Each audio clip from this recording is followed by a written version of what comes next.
मित्रों, सादर जय श्री कृष्ण। हमारे YouTube चैनल में आप सभी का बहुत बहुत स्वागत है। मैं हूं आपके साथ आचार्य धर्मेंद्र शास्त्री।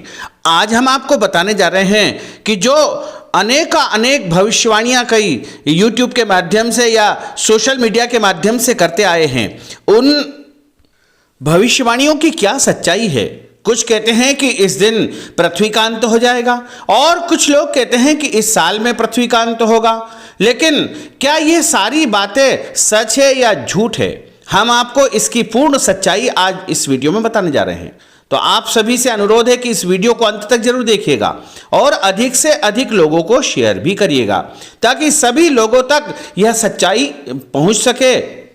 आखिर पृथ्वी का अंत कब होगा, यह तो परमात्मा ही बता सकते हैं। जिन्होंने इस पृथ्वी को बनाया है, सृष्टि के रचिता भी बता सकते हैं कि इस पृथ्वी का अंत कब होगा, प्रलय कब होगा। हम और आप इस बारे में कुछ भी नहीं बता पाएंगे, लेकिन फिर भी हम जो कुछ सच्चाई आपके सामने प्रस्तुत करने जा रहे हैं उसको जरूर आप ध्यानपूर्वक सुनिएगा। प्रलय का अर्थ होता है संसार का अपने मूल कारण प्रकृति में सर्वथा लीन हो जाना। प्रकृति का ब्रह्म में लय यानी लीन हो जाना ही प्रलय है। यह संपूर्ण ब्रह्मांड की प्रकृति कही गई है, इसे ही शक्ति कहते हैं। सनातन धर्म के शास्त्रों में मूल रूप से प्रलय के 4 प्रकार बताए गए हैं। पहला, किसी भी धरती पर से जीवन का समाप्त हो जाना। दूसरा, धरती का नष्ट होकर के भस्म बन जाना। तीसरा, सूर्य सहित सभी ग्रह नक्षत्र तारों का नष्ट होकर के भस्मीभूत हो जाना। और चौथा, भस्म का ब्रह्म में लीन हो जाना, अर्थात फिर भस्म भी नहीं रहे, पुनः शून्य अवस्था में हो जाना। इस विनाश लीला को नित्य, आत्यंतिक, नैमित्तिक और प्राकृत प्रलय में बांटा गया है। जिसका जन्म है उसकी मृत्यु भी तय है, जिसका उदय होता है उसका अस्त भी होना तय है, ताकि फिर से उदय हो सके। यही सृष्टि का चक्र है। दिन होगा तो रात होगी और रात होगा तो दिन भी होगा। इस संसार की रचना कैसे हुई और इसका संचालन कौन कर रहा है और कैसे हो रहा है और कैसे इसका प्रलय हो जाएगा, इस संबंध में पुराणों में विस्तार से उल्लेख मिलता है। पुराणों में लिखा हुआ है कि सृष्टि उत्पत्ति, जीव उद्भव, उत्थान और प्रलय की बातों को सर्गों में विभाजित किया गया है। हालांकि पुराणों की इस धारणा को विस्तार से समझा पाना कठिन है, इसलिए हम ब्रह्मांड की बात न करते हुए सिर्फ पृथ्वी पर सृष्टि का विकास, उत्थान और प्रलय के बारे में आपको बताएंगे। जब जब पृथ्वी पर प्रलय आता है तब तब भगवान विष्णु अवतरित होते हैं। पहली बार जब प्रलय आया तो प्रभु मत्स्य अवतार में अवतरित हुए और कलयुग के अंत में जब महाप्रलय होगा तब कल्कि अवतार में भगवान श्री हरि नारायण पृथ्वी पर अवतरित हो जाएंगे। 18,000 श्लोकों वाली श्रीमद् भागवत कथा के 12 स्कंद में कलयुग के धर्म के अंतर्गत श्री सुखदेव जी परीक्षित जी महाराज से कहते हैं कि जो जो घोर कलयुग आता जाएगा त्यो त्यो उत्तरोत्तर धर्म, सत्य, पवित्रता, क्षमा, दया, आयु, बल और स्मरण शक्ति का लोप होता जाएगा। अर्थात लोगों की आयु कम होती जाएगी जब कलयुग का जो है समय बढ़ता जाएगा। जिस समय भगवान श्री हरि नारायण कल्कि अवतार में अवतरित होंगे उस समय मनुष्य की परम आयु केवल 20 या 30 वर्ष की होगी। जिस समय कल्कि अवतार हो जाएगा चारों वर्णों के लोग क्षुद्रों यानी बोनों के समान हो जाएंगे। गाय भी बकरियां की तरह छोटी छोटी और कम दूध देने वाली हो जाएगी। वर्षा नहीं होगी, भयंकर तूफान चलेगा। कलयुग के अंत में भयंकर तूफान और भूकंप चला करेंगे। महामारी आ जाएगी। लोग मकानों में नहीं रहेंगे, लोग गड्ढे खोद करके उनमें निवास करेंगे। धरती का 3 हाथ अंश अर्थात लगभग 4.5 फुट नीचे तक धरती का उपजाऊ अंश नष्ट हो जाएगा। भूकंप आया करेंगे। कलयुग का अंत होते होते मनुष्यों का स्वभाव गधों के जैसा हो जाएगा। लोग प्रायः गृहस्थी का भार ढोने वाले और विषयी हो जाएंगे। ऐसी स्थिति में धर्म की रक्षा करने के लिए सतगुण स्वीकार करके स्वयं नारायण भगवान का अवतार होगा, जो कि कल्कि अवतार के रूप में अवतरित होंगे। सूक्ष्म वेद के अनुसार राजा हरिश्चंद्र जो वर्तमान में स्वर्ग के अंदर है, वो ही भगवान विष्णु की आज्ञा से कल्कि नामक अवतार धारण करके यहाँ पर आएंगे। वे विष्णु लोक में विराजमान है, जहाँ वे अपने पुण्यों का फल भोग रहे हैं।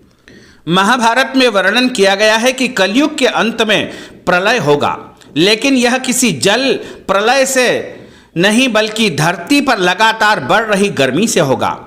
महाभारत के वन पर्व में उल्लेख मिलता है कि कलयुग के अंत में सूर्य का तेज इतना बढ़ जाएगा कि सातों समुद्र और सभी नदियां सूख जाएगी।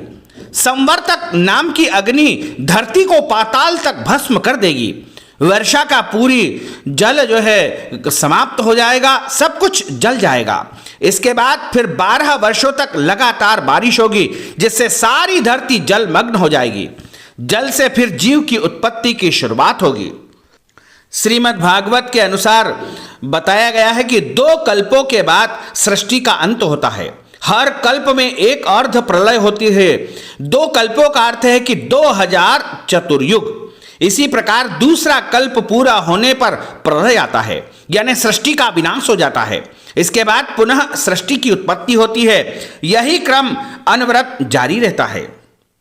समय चक्र की गणना जो कि इस प्रकार होती है: मनुष्य का 1 माह, पितरों का 1 दिन रात, मनुष्य का 1 वर्ष, देवताओं का 1 दिन रात, मनुष्य के 30 वर्ष, देवताओं का 1 महीना, मनुष्य के 360 वर्ष, देवताओं का 1 दिव्य वर्ष, मनुष्यों के 4,32,000 वर्ष, देवताओं के 1200 दिव्य वर्ष, अर्थात एक कलयुग। कलयुग की कुल आयु है 4,32,000 वर्ष।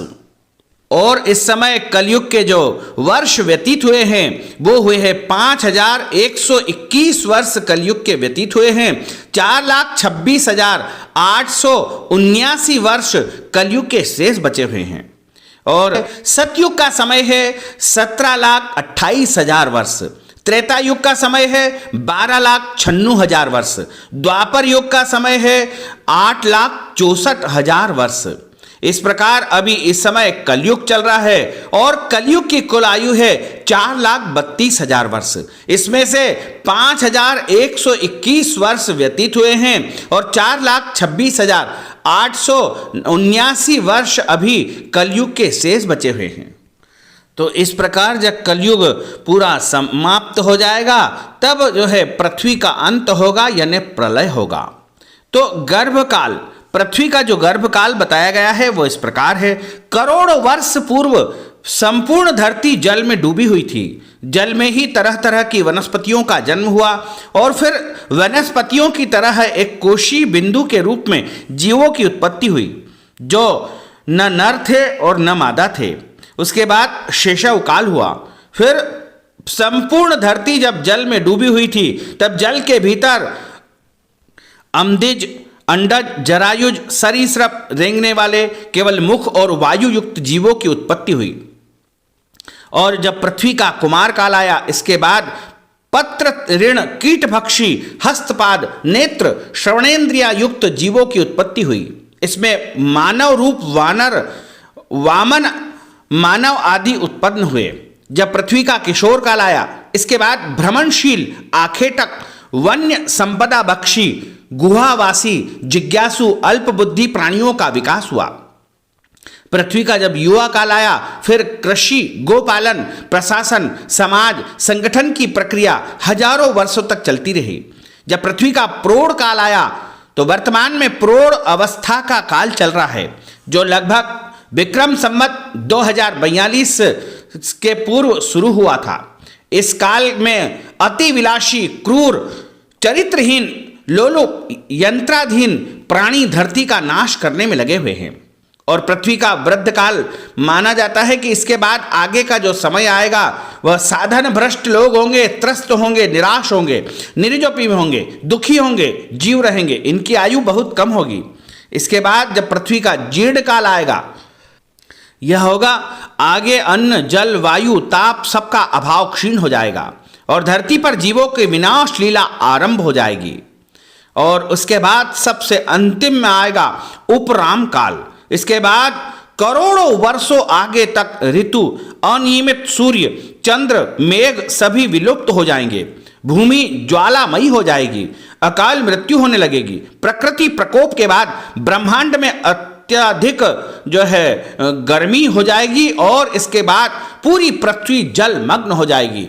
यानी इस सृष्टि का, इस प्रलय का अंत हो जाएगा और तभी पृथ्वी का अंत होगा। यानी अभी यदि हम पृथ्वी के अंत की गणना करें तो वह लगभग 4,26,879 वर्ष से तब पृथ्वी का अंत होगा। आप निश्चिंत होकर के अपने कार्य करते रहें। अभी तो कलयुग की शुरुआत हुई है और कलयुग के केवल 5,121 वर्ष व्यतीत हुए हैं। यानी 4,32,000 वर्ष में से 5,121 वर्ष व्यतीत हुए हैं और अभी 4,26,889 वर्ष शेष है कलयुग के। उसके बाद ही पृथ्वी का अंत होगा और उसके बाद सारी सृष्टि समाप्त हो जाएगी और भगवान नारायण पुनः पृथ्वी पर जो है जीवों की रचना करेंगे और इस पृथ्वी का पुनः एक बार उदय होगा।